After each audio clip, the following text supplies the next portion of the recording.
Thank you very much, Richard, and Maureen as well for having me along. So, I've come up with this talk, Cyberscots. We're going to go with that. So, Scots in the age of digital communication. So, I quite like that mixture. So, to introduce myself kind of more generally, at the moment I'm the Scots Screever for Scotland, based at the National Library of Scotland, and I'm also the director of the Scots Language Centre, and I'm a kind of, my background's neuroscience and in arts, so you'll find me doing stuff from research through to putting on medieval Scots plays and things like that. So I do a fair amount of different stuff. So what I'm going to do is I'm going to go more into my own Scots here. I'll not go I'll not dreep down into the dibs and the dark kind of drumly murks of that you'll no understand what I'm saying. I'm going to keep roughly to using cognates that are kind of similar to English. You know, I'll kind of speak that way. There'll be the odd kind of word in there, but I hope you fully align with this, because I think it's important. A lot of what I'll be talking about is technology and how it's used by Scots-speaking folk and how they refer to it. So, so without further ado, I'll go for it then. And right away the button stopped working. There we go. Smashing. So Scots, they know it's recognised as a language that kind of developed in parallel for English.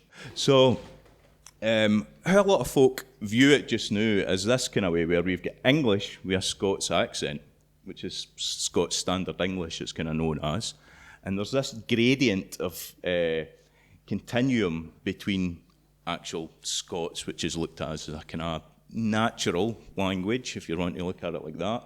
And the English with a Scots language is, with a Scots accent, is a kind of adaptation that came about in the 18th century. There was a big movement of elocution, getting people to change their Scots words. Initially, the push was to try and get folk to change their accent as well, to speak with a kind of Southern English accent within elocution. But within a generation, they realised that wasn't going to happen.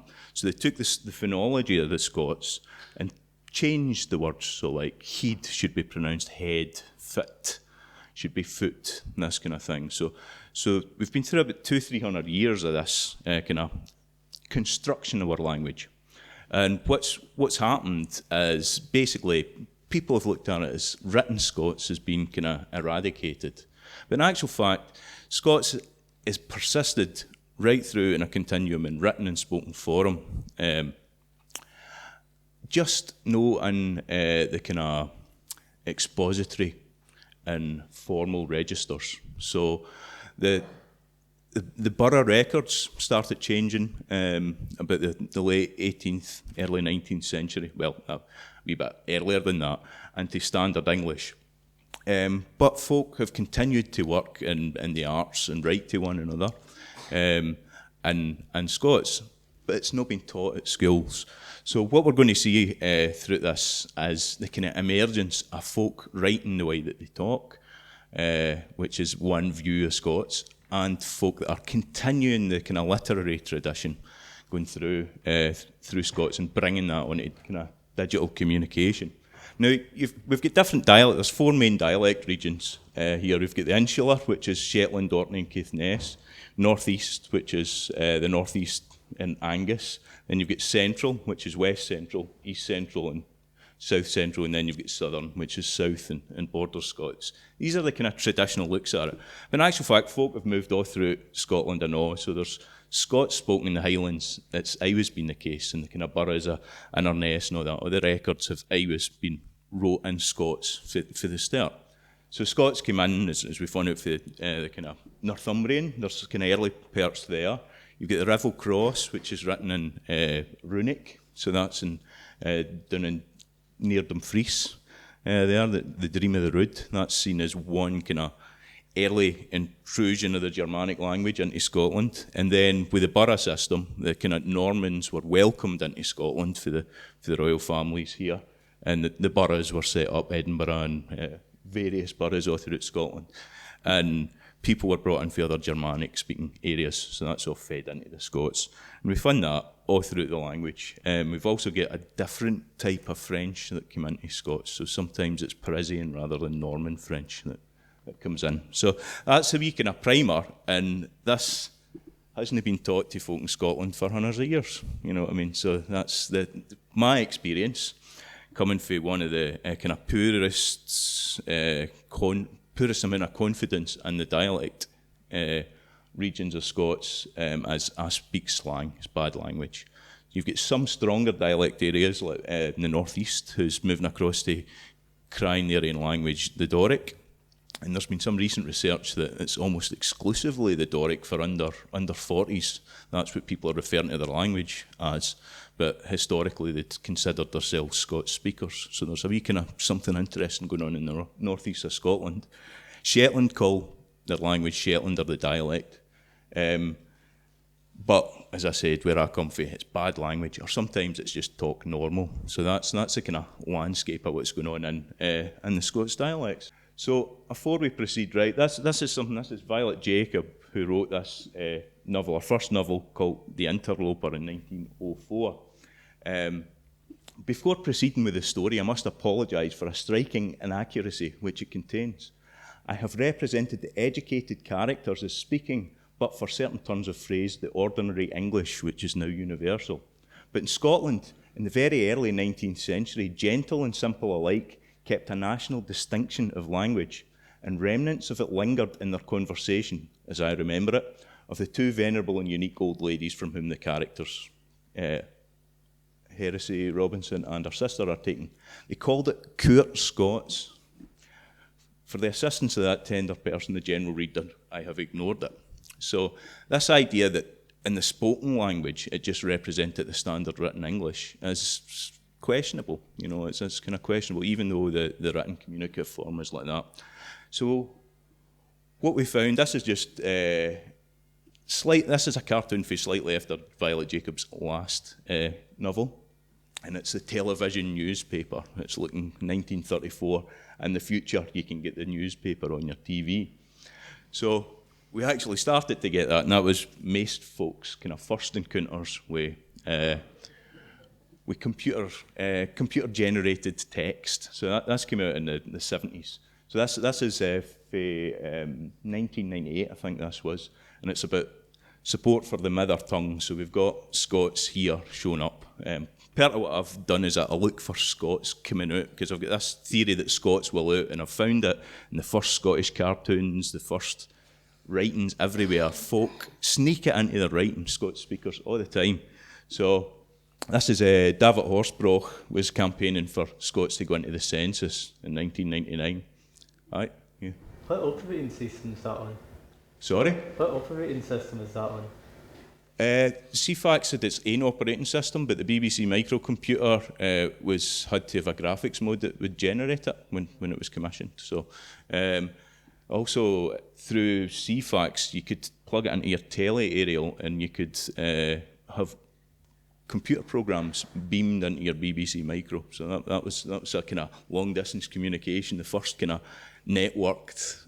It's receiving only. It's a kind of broadcast, but it's communication and that. So now we actually, in 2011, we did manage to get the census in. So David works with us at the Scots Language Centre, and we support the text and folk understanding Scots in the census. So to get on here, is this going to work? There should be a wee GIF here, but it might not work anyway. So off network, I bring one single prop.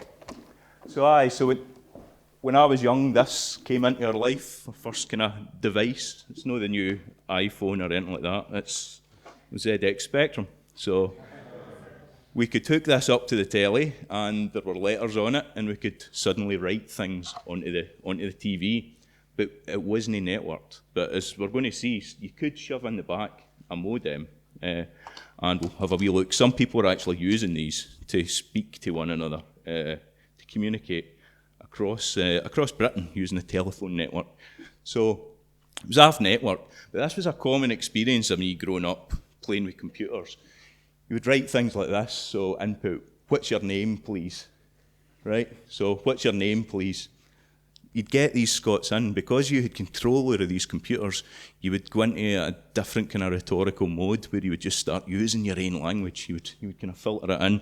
And it's everybody I know that speaks Scots that use this would kind of engage with it this way. So you'd write wee programs like this. What's your name, please?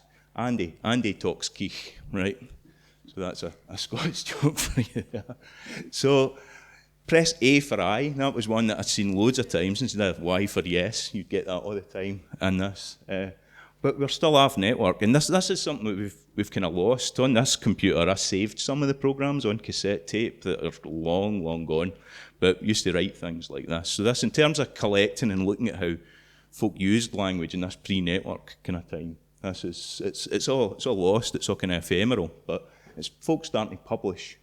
So then, the modem, as I said, you could shove a modem in the back of the spectrum. And we had, before the internet, we had this thing called the bulletin board system. So basically, you would dial up, somebody would leave their computer connected to the internet all the time, and you could dial into it and download files, or you could upload text into that. So it wasn't connected to the whole world, it was just that one computer. You can still use this, still going, the new folk are still running these bulletin board systems. This is Monochrome, this is one that's been running since 1982 or something like that. I logged in the other night and it's been 3 years since MD logged in, but it's still going, you know. And it kind of looked like this, you know, you get ASCII text, you know, this kind of thing. So I've been trying to look and see if I can find the earliest kind of examples of Scots.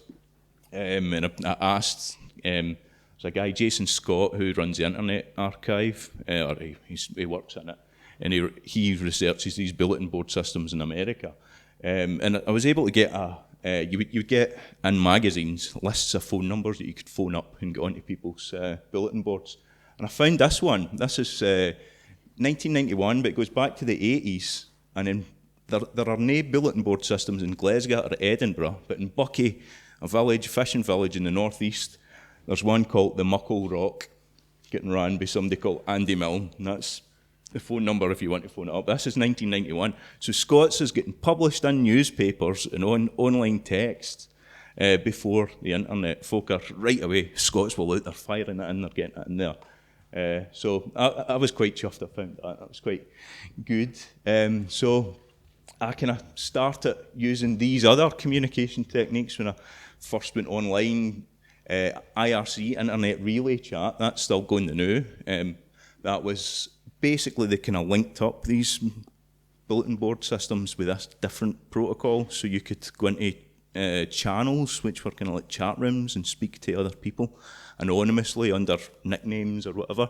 These are still running just now. And then you'd Usenet, and Usenet seems to be the first place that language activism comes in to the internet. So Usenet was, you would have these news groups, so there were groups that would have threads in them, where folk would follow a certain topic, and they would write about it. So news groups were organised kind of like URLs, so you had UK music, folk, so you would get a lot of songs and stuff like that, they would have Scots language in it.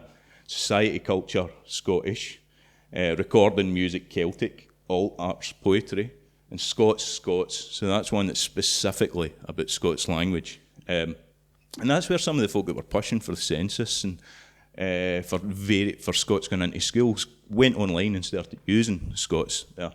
And there's quite a lot still stored there. It still runs, but nobody really uses it.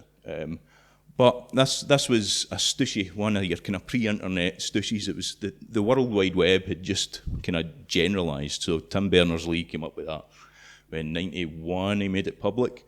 So this was a fella, Clive Young, who's still working in Scots the now. He was a humist in Manchester, where I wound up going actually. And he put a Wabsteed, a Scots language Wabsteed, a guide to Scots, on this university web. And this was Scotland on Sunday. People were terrified of this. A chap at the University of Manchester Institute of Science and Technology, better known as humist, question, would the University of Paisley dare start something similar? Has set up the Scots language first website, or Wabsteed. So this is right at the birth of the web. Folk are calling this a Wabsteed. We've got the technological language. So is dedicated to furthering the Scots lead. So lead is a kind of, you get that within activists, they prefer that to use the word language. The version of Scots seems to be a cross between Doric and the vernacular, Dracula. But as the chap behind it is English, Clive isn't English, he just happened to be living there. I didn't turn English when I went to Manchester. He's promising a wee dictionary of modern use, a new made-up Scots words for the likes of cassettes, cutting-edge technology, and telephone, you speak as a suggestion. Who'd have thunk do you get paid for Keith Lityon? That's somebody using Scots as a weapon against Scots. And this is a theme that just, it's for the birth of the web, and it just continues to this day. But there seems to be a change happening among younger folk that are using Scots. But aye, write down Scots and you get this kind of stuff. Comes out all the time. So, yep. So that's, who'd have thunk, right? Or how the hell do you get paid for Keith like yon? So shite like that, basically. So Clive wasn't getting paid for that. It was just if you were at universities in the 90s, you get a wee bit of your kind of public web space. You could put your HTML documents up there, and you get that. So this is a constant. You get that, and you get it in the papers all the time. But it's kind of going the new. But then after that, we got a kind of change. This is the Eternal September, it's called in America. So this was when AOL came in and let everybody onto Usenet in particular. So it kind of happened a wee bit later in Scotland when, or Britain when AOL came in here. But basically AOL was its own private network, but then it entered into the general internet. And every September, and I'd done this when I was at first in undergrad, you come on and you're like, how do I use this thing? And you just annoy everybody. And kind of computer lore, this is just everybody get annoyed permanently for this because the whole world get let onto the general internet. So you get these chat rooms, right? So you get AOL chat. And this is probably where, so I used on Usenet, I don't think I used Scots, but I definitely used it on AOL and Yahoo chat rooms. So these were kind of cordoned off to the general internet, but it was organised by categories. So you've got different arts and entertainment, and then punk, rap music, and you get localities as well. And if you went into Scots ones, you would always get folk trying to use Scots, trying to write in Scots, and then other people cringing about it and put them off. You get these kind of wars going on there. But if you went onto the general internet, ASL, do you mind that? That's like age, sex, location. You'd put that in just to find out who you were talking to. So if you went onto the general English-speaking internet, what you actually found was quite often you'd just get accused of being a pirate. Pirates say aye, pirates say yees, and folk write like that. Folk would write like that in letters and going online. These kind of things would happen. The pirate thing goes way back on internet culture, and it continues to this day. It goes all the way through. There's International Speak Like a Pirate Day, and Facebook, when it first came out, you could set one of the languages to pirate. And what happened was there was a bunch of Scots language speakers who tried to get Facebook to implement Scots. I was one of them, letter writing campaigns saying we can put this into Scots whilst you're starting it up the new. Some of them tenure the pirate thing and kept changing more of the words. So I was acceptable, but no wasn't. It had to be no. And they'd start taking Jim lad off things and saying like my pal and quine and stuff like that. And he'd and on, all the Scots words would come in, but there was a battle between the pirate speakers and the Scots speakers because they wouldn't let us have, and they still only let us have our own interface and that. So, aye. Pronounce their R's as well. So that's a lot of folk when they first went onto the internet and started writing how they speak, go at that kind of view. But then the browser came to dominate. That's us into hypertext, where we have all this kind of, what do you call it? We've got a word markup language here, Giesmer Scots. So with the browser was a kind of dawn of the web page, and this kind of generalised folks started accessing websites. So you get geo sites and various things like that. And all over the internet, there popped up all these wee web pages, websites. So this is a new Elvis Presley tartan, 2004, and somebody's written a poem about Elvis Presley's tartan. 12 famous kings have come together, each far removed for ane another. Philip, king of Aberdeen, and the king that wore the blue suede sheen. Shoes, I'm sure you know that. This bonny tartan's been designed with the king of rock and roll in mind, and shades of Scotland's fields and skies to celebrate his Scottish ties. For Grampy in its place of birth, to travel wildly o'er the earth, ane of the finest, it's day the tartan Presley alone may. So we get that, and you get folk all over doing this, hundreds of community sites. So at this point, so with the website, what you do is you write something on your own computer, you have that document, and then you upload it to somewhere. So folk done that all the time. With the people that hosted it, largely have done away with the data. We don't know where it's went. So you can only fund some of these. There's some wee nukes and crannies, bits of the web, bits of the dark web in there that you can fund these. So that's as somebody's written a song about Lithgow, Linlithgow Palace. Somebody that lives there, so it's the West Lothian Trail. And then you'd folk like this. This is a wee site that I taken a screen cap, and it was a guy that just wrote wee stories about his family and things like that. And the internet was covered in these. When I was trying to find a lot of these for this talk, they're all away, you know, and they're gone forever. Because a lot of folk, they'll be saved on like discs and they'll be flung out and things like that. So we're in this kind of ephemeral age where folk are publishing their own stuff.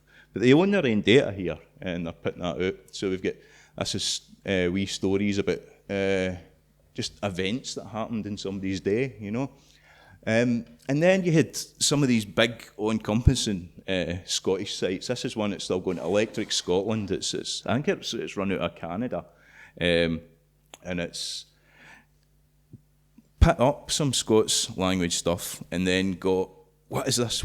So there was a kind of need to explain what the language is. So you start getting all these folk trying to explain with this funny way that everybody's talking about. So there's a kind of consciousness, a general consciousness as people are using these sites that, oh, I speak like that, and somebody for Doric speaking areas speaks like that, and somebody for Shetland. So it's starting to connect up different dialect regions. And you find that because this was kind of before Google search algorithms properly worked. So you had web rings, so you would put links to other sites, so suddenly somebody would go, like, oh, there's a guy in West Lothian, there's a guy in Dumfries, there's a woman who's writing her own songs up there, and you would put the links on your sites. So folks started getting together. This one's still going. There's another one, this was Rampant Scotland, I think it was called. So at this point, it's got like Parley Amo Glasgow, which was a kind of comedy site. Everybody's just scraping everything they can get together. They're taking email forwards and things like that and putting them onto HTML and publishing them and hosting them. And folk are starting to go, well, there's something interesting here with this stuff. You know, it's something kind of valuable.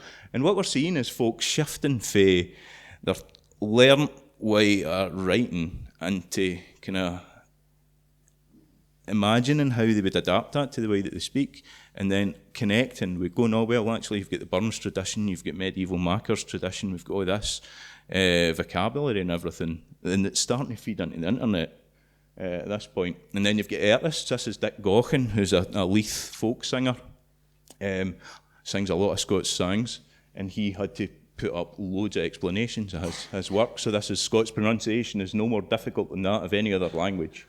The way to make it close to impossible is to presume that pronunciation of Scots words will resemble a similar English word. Let's begin with a few general principles. So Dick Gaughan, who was like fiercely defensive of this page, where he had loads of explanations of Scots, and this was one of the first websites that I found that went into a bit of depth and actually treated my own language, my Hamley language, as we kind of respect, and connected it with the ballad tradition and connected it going back into kind of medieval music. So for me, that was really grand, and this is like his earlier site. So what he would do is he started using hypertext, so you could link to another bit of the page or another page to explain each of the words. So the glossaries started shifting over into hypertext accessing dictionaries, because glossaries get that big, folks started calling them dictionaries. So the prophecy daughter was walking her lane, but her love, it was easy won when she spied a Scots prisoner macking his mane, and she was the floor in Northumberland. So a border ballad there. And here's an example. So this is, at this point, this is 95. It's a glossary, but it changed it into being a dictionary shortly after that. So this is Ewan McVicker, who collects Wayne's songs and different kind of city songs and things like that, modern songs, and he's starting to provide these as resources for schools. So teaching Wayne's or local folk traditions and things like that is starting to shift onto the web, and this has been developed over the years. Other artists, this is Matthew Fitt, who translates a lot of done Harry Potter. He writes his own work, but he's been doing a lot of big, high-profile translation work now. But part of his work, I know, is going out into schools, and he's been developing resources for schools, and he's got them on his site. This is his current site here, Scots Hame resources. So the Scots Language Centre, we link to some of this. So these are resources that have been built up. So Matt's worked with loads of folk over the years and developed all this stuff, and it's great that he can still get it out there. But that much of it has disappeared. There's some folk that aren't on the scene, again, have completely gone, right, I'll sort out the spelling system for Scots, right?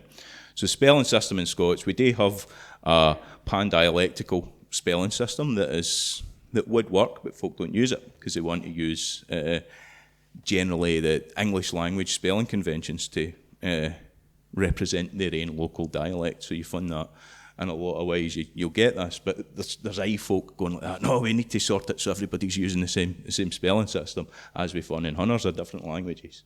So this is somebody that done this. This site isn't available. Again, I thought it's a full phonological breakdown of that.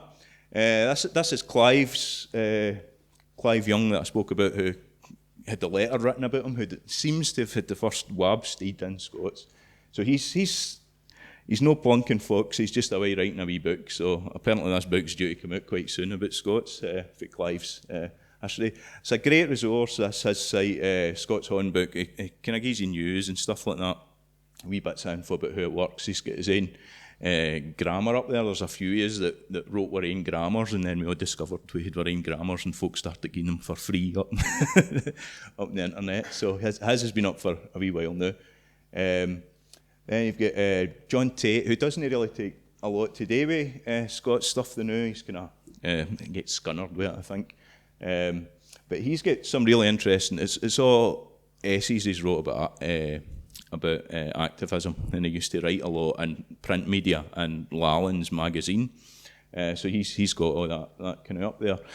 But he's got one of the best prose styles in Scots you'll ever see. So if you want to look at it, his stuff is absolutely smashing. Then you've got Andy Eagle here. So Andy Eagle's he's got his full site here, Scots Online. It's been going since '96. I think he started it just shortly after Clive. But he's built up a massive resource on his site where he's developed his full dictionary. And part of his idea is that we should abandon all these alternative spellings and just go with one spelling. So his dictionary has a single spelling for every word that should fit every dialect. Is his kind of argument with that.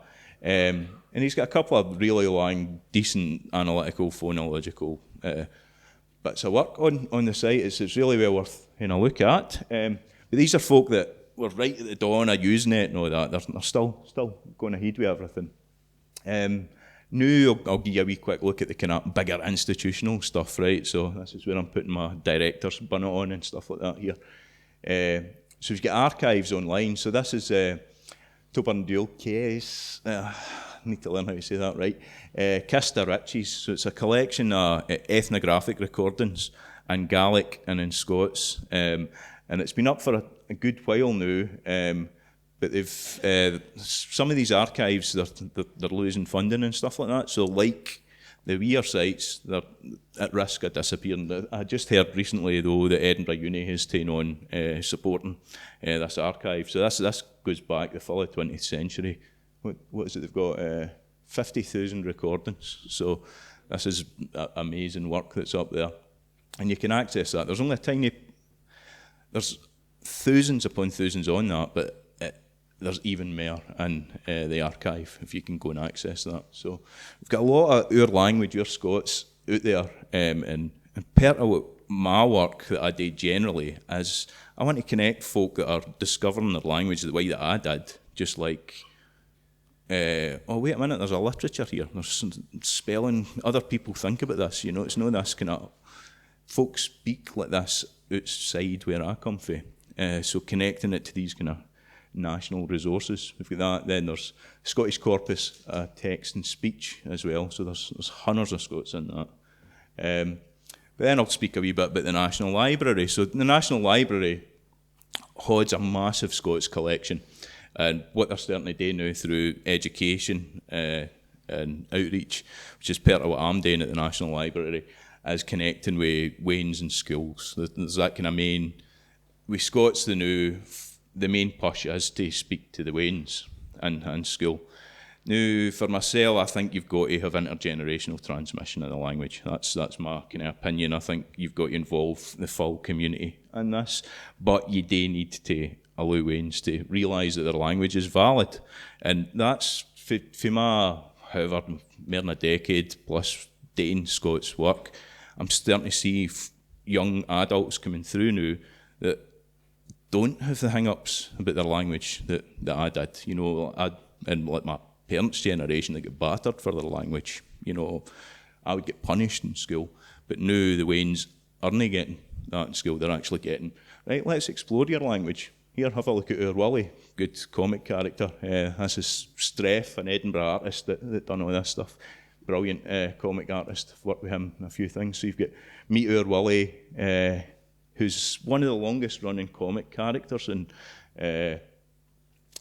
Britain. He's been going since 32 or something like that. Our Willie and the Bruins. So we're using that to teach that. So this is a schools resource. So you've got this and you've got School Lab. You've got these resources. But the big thing in the National Library of Scotland is the national collections there. And one of the most important things is this wee thing here. Language is Scots. So there was a fight to get Scots, it's international standard organisation thing, mate, SCO, it's not official number, so it could be recognised and used in search systems like this. No many folk use it. The British Library don't. I've spoken with them, and there's a want to see what Scots stuff they have in their collection. It's difficult to tag it because you can go, well, it's a Scottish person that's speaking, or you know, some people don't quite have a concept of what would necessarily be tagged in that. But I think if in doubt, you tag it Scots and English. You know, you go with that. So it's available in loads of things. YouTube, the back end, I campaigned to get it into the back end. It is in there, but it's not available on the front end. So it's kind of odd, that. But that's a brilliant thing that National Library's got, so you can fund Scots language resources for pretty much the first time by that. And this is a kind of general, the wee Windies website. So this was a Screever before me. Hamish MacDonald set this up, and I've been contributing articles to this. And the idea is we take wee parts of Scots language culture, and we do a wee window on it. So it was this idea here. So a little window, so you click on each of these things and say, well, what's this about? And it gives you Scots. So we write essays and articles about what's in the collection and kind of bring that out. I've done a few on song and cartoons. The first comic book in the world was a Glasgow Looking Glass. There you go. So that's up there. You can read the story of that in Scots and in English, I know. So that's some of the ways we're trying to get the national collection out. Then we've got the Scottish Text Society is a great source for kind of older Scots, medieval Scots. That's a good one to look at. You've got Lallands, which is the longest running Scots only journal. So they've just came on the WAB. They were on before, but they've just kind of done their site up now. You can join that, whatever it is. I think it's £20 a year. Might be a wee bit. Check the site, see that. But you'll get three journals a year, and it's on Scots. We're up to 90 of them, issue 90 or something like that. So it's been going for a good while. now. And this is something I use most days, actually, the Dictionary of the Scots Language. So this is, it was two dictionaries. It was a Modern Scots, 1700 on, and the Older Scots, 12th century to 1700. So these were combined and they've been made as an online resource. So these will give you every dialectical variation in it, that the kind of thing that Andy Eagle thinks shouldn't be shouldn't be in a practical dictionary, but well, he wants a practical dictionary that's got a single one. I don't think he thinks that it shouldn't be in it. But it's well worth checking out that one. And there's the Scots Language Centre, so that's what I'm the director of. So Scots Language Centre is the longest running, biggest collection of Scots material on the web and off the web. So what we do is we collect Scots in all its forums, and we present it to speakers and folk that are interested in it. So we get well over 500,000 visitors a year. Loads of folk come through all the time. And to kind of refer back to Richard's thing about younger folk, our biggest demographic is 25 to 34 now. So that's 25% of our visitors are in that. 53% are female, going up to, on our other platforms that I'll give you mention to, goes up to 62% on that. So we've got thousands upon thousands of pages on this, written by modern Scots speakers. But one of the things with websites is we just constantly have to update it, just to cycle through stuff. We're bringing in new things, so we've got new blogs and things like that. We follow Scots used in politics, and the past few years it suddenly came in. You've got new words like clusterbúrach and things like that, so neologisms coming in with Scots. So we follow all that, we follow the news, events that are upcoming, and one of our big things is we're the biggest kind of hub now for education resources. So there was a thing called School Lab that the dictionaries used to run, but we've taken that on, and we're producing modernised kind of resources. So things that are video based, that've got large audio components rather than just being text based. So that's what we're kind of getting out there. It's an incredible resource we've got, and we've got actors and Scots speakers for all over Scotland to kind of contribute to this. So that's well worth seeing. And we're also supporting the Census. So folk that are saying, do you speak Scots? What does that mean? So I've written some text for that. This was the website for the 2011 census and the 2021 census. We're going to be updating this, so there's going to be more video content and things like that on there. So massive resources there, so that's something that folk could have a look at. Some dialect areas, Shetland Forwards has got a kind of Scots Language Centre version there where they collect all their Shetland dialect there. And even institutes like the Parliament and Wikipedia are going to Scots now. So these kind of these sites are using, they're trying to create a kind of formal register of Scots. Now I think it kind of does exist anyway, but what they're trying to do is they're making it more obscure. They're preferring to pick words that are more distant for an English equivalent and a lot of what they're doing. So some folk see it and go, oh, that's kind of interesting, and move on to English Wikipedia. So it's a question about how it functions. Certainly I've met a lot of folk that say that they actually use this for gathering information. So we'll see how it develops as a wiki. But other genres, so some of the stuff that you get online, games I've been looking at. That seems to be the very first computer game with a Scots word in it, Lochjaw, right? It came out in 1982, and it's also the first computer game that was had a lawsuit brought against it for intellectual property. Steven Spielberg's company, Amblin, made them change it to Shark Attack because it sounded too much like Jaws. So there we go. So it existed for one print run, and then the Scots language disappeared for that. But as far as I can tell, there's only really two games developers that are consciously working with Scots. This is H. Giles, Harry Josephine Giles. This is their text adventure about anxiety, which goes between Scots and English. And this guy, Marco, really nice guy, develops loads of games, and all his text is in Scots within it, and all his everything is in it. So he's a kind of indie developer. Gamerstorm is what he goes under. So he goes, Outlands for the planet Crunchia came to planet Earth, disguising himself as Neds, right? So that's Scottish ne'er-do-wells.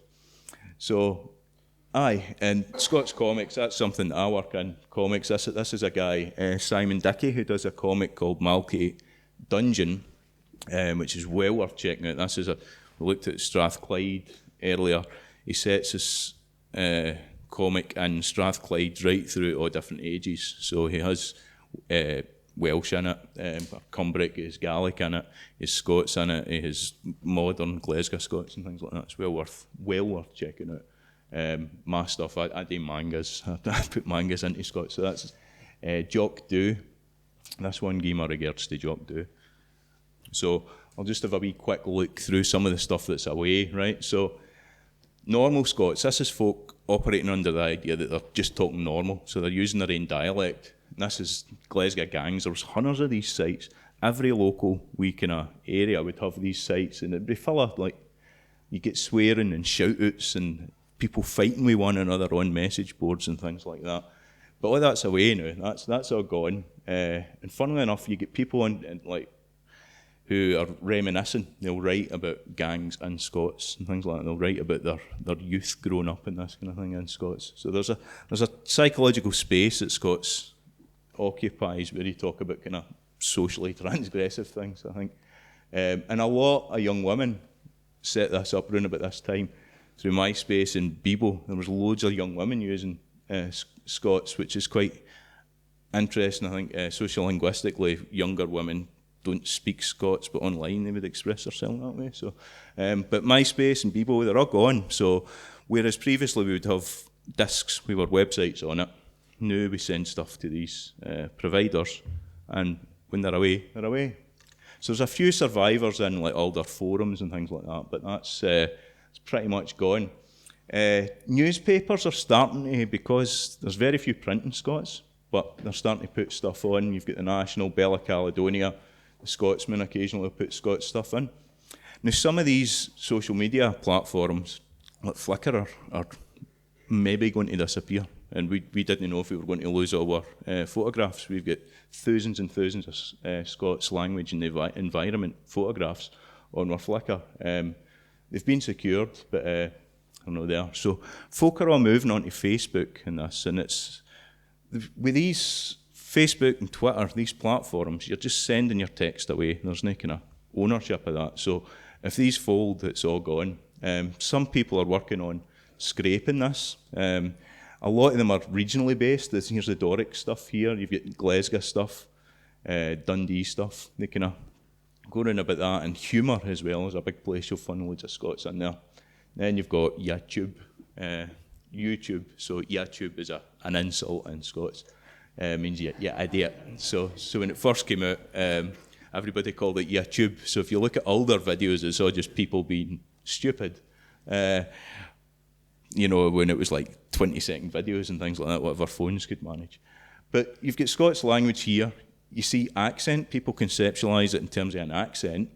Scots slang, folk call it slang quite a lot. So it's reinforcing negative stereotypes in this way. So this is kind of uncurated stuff. So it's just in the wild, normal Scots. But folk are glorying in that. The slang's starting to get a bit of kudos about it. And this is some of my kind of artwork doing that. So you need to specifically search for, you need to know what you're looking for. So it's difficult to curate this. That's part of what we do at the Scots Language Centre. But recently, I don't know if you've seen, just before, just at the Edinburgh Festival there, Scottish Twitter came into the real world. They ran an exhibition of this just next to Waverley Station. So Scottish Twitter is one of these spaces where people are unencumbered by any consequences, I think. If you get into the political stuff, it's madness. But this came from Reddit, which is one of the few kind of forums that Reddit can accept Scots in the kind of Scottish spaces. So this started Scottish People Twitter, and it's become a worldwide famous, and Twitter jumped on it. So Butsy, he's a writer and voiceover artist in Glasgow. Pensioners love going in buses when it's roasting and shutting the windies. Oh, yous boil me alive, Agnes. Beat me with a ladle and call me lentil soup. So these the great thing about this is they're short and you can just batter these things out. So folk get fame. And this guy for the TV licence chapped my uncle's pal's door and told him he didn't have a telly. And the guy was like, you've got an aerial in your roof. And he says, I've got a pint of milk in the fridge. It doesn't mean I've got a coo at the back. Shut the door. So it's full of this. So you're getting the Scots language. It's tempered. It's how does it exist? So the face done it became a big sensation. They done an article on it. Your da sells Avon. That was an insult that was going about for quite a while. But interestingly, off the back of this, everybody's going with Scots language. They're not going Scots slang or whatever, So the language is getting eased up a wee bit just for this kind of mad stuff. I'll let you search this out yourself and find some examples there. For a kind of linguistic point of view, it's kind of interesting because you're getting your traditional spellings here, canny, gony, want to, and you're getting the phonetic spellings that are coming out through Twitter, forums and things like that. So some folk who want a standard orthography really want the left-hand column here. Others are happy with using, continuing to use English phonological conventions to do that. And this is John Tate, who I showed the site earlier. He's got, Ainster was a tongue called Scots.